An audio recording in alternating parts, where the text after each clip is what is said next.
maybe more elder people that I talk to, but I also see younger Caucasians, younger white Americans that are drawn to other religions, Buddhism like I originally was, and things like this, Eastern spirituality.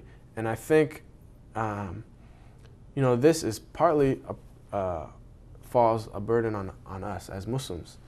Are we really following the Sunnah? Are we really living spiritual lives? Are we really showing that this is the best path to truth and righteousness? And I think if we were, people, I mean, there are people here. The people are starving for that. Their hearts are truly starving for that. And if they see, no, this is a valid path to the truth, and maybe this is the best path to the truth, you decide for yourself. You see how we interact with each other. You may hear these things about how we treat our women. Come see how we treat our women and how we love our women.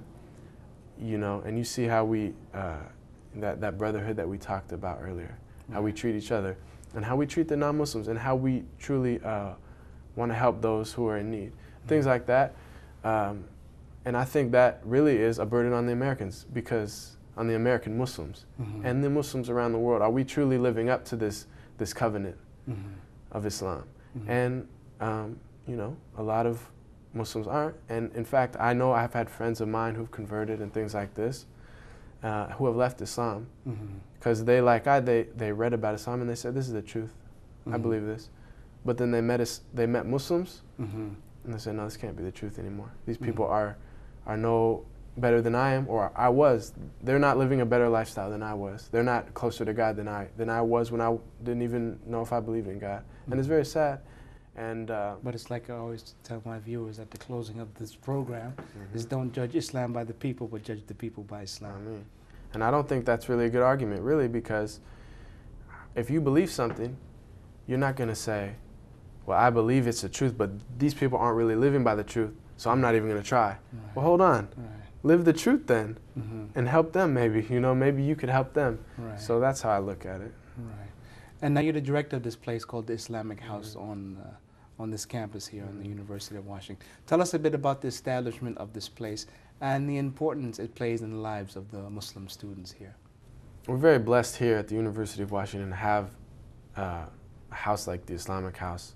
I know some universities, they have to pray Jummah in awkward places. But I'm sorry, before you continue, just give some scope of what's surrounding here, the places surrounding here. Well, we're deep in the heart of Frat Row. So if you're in America, near any American university, Frat Row is where they have the fraternity houses and the sorority houses, which are well known for their extreme partying, extreme drinking, and things like that. So we're right in the middle of that. I mean, we're surrounded by that.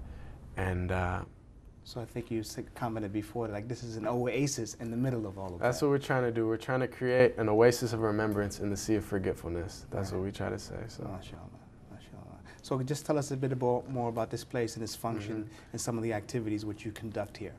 This, a little bit of history. The Islamic House was purchased, I believe the 70s by a group of elders, and they wanted it to be the use of the Islamic House. And originally, actually, brothers lived here and things like that. At this point in time, no one lives here. And its primary function is just for activities for the Muslims. And we have Jummah here, Friday prayer. Every week we have halaqas. We have Arabic classes and things like this. We have dawah events. We have just barbecues out on the front lawn. On Sundays, there's a Sunday school where the younger children learn about Islam and things like that. In the past, we've had even martial arts classes and things like that. I mean, it's just in general a place where the Muslims can come here. They can even do their homework. You can just have that Islamic identity and have that support system of Muslims because, we're a very small minority here on campus. And when students come up to you and say, Ahmed, you're Muslim, and how come Muslims support terrorism? What do you tell them? Yeah, I mean, I say get your facts straight, because that's not the reality. Of course, there's extreme elements within Islam and within anything else. And I think, even saying this now, I feel like this has been said 100,000 times. And I think if anyone who digs deeper will understand that this isn't representative. People have to use their mind. They have to not just accept what is fed to them. So when people make the connection between Islam and terrorism, you know, I tell people, you know, get your facts straight. I mean, educate yourself really, because I mean, I wasn't a Muslim on 9/11, but I studied history, and I like to educate myself about international issues and what's going on globally, and study religions. And for no moment in time did I feel, look at what the Muslims have done, as the Muslims. You know what I mean? As Islam. I mean, this is obviously a small group of people, and you know, it's very sad that 6 people can walk out right now and blow something up. And 6 million people at the exact same time can be circling the Kaaba.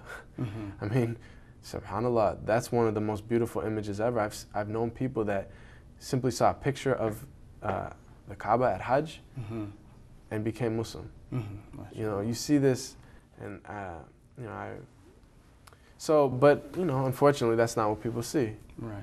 And you know, the reality is, terrorism is done in the name of many things, and it is not exclusively by non-state organizations. There's state terrorism, and as Muslims, we should stand against oppression on every level, and no matter who it's for or against, even if it be against ourselves.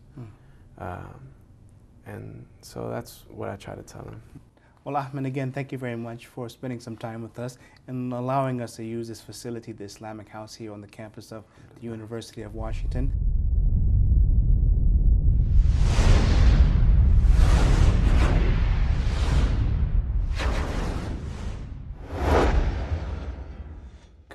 And I'm here in the Dawah branch, in the Dawah Outreach Center of Dar es Salaam, and I'm joined by one of my sisters in Islam, Sister Jenny Adams. Assalamu alaikum. Wa alaikum salam. And thank you for agreeing to sit with us and spend some time with us and share with us your story of being a Muslimah here in America. You're welcome. So as we begin, just tell us a bit about yourself and your family background and your educational background and how you came to Islam. I was born in Georgia, in Atlanta, Georgia, and I was raised in a Christian family. I went to college in Massachusetts, Smith College, and all through the years when I was growing up, I never met a Muslim, not knowingly. And what did you study in Smith College? At Smith, I studied mathematics. So after Smith, I wanted to travel a bit, so I decided to go backpacking, and I went backpacking in Europe, and this was after 9/11. This was in spring of 2002. And while I was in Greece, I met some Muslims from Algeria, and that was my first time knowingly meeting Muslims. And it was very fascinating. The timing was good.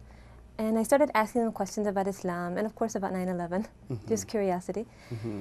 And their answers caught my attention. It wasn't what I expected. If I can ask you, what were some of the questions that you asked them?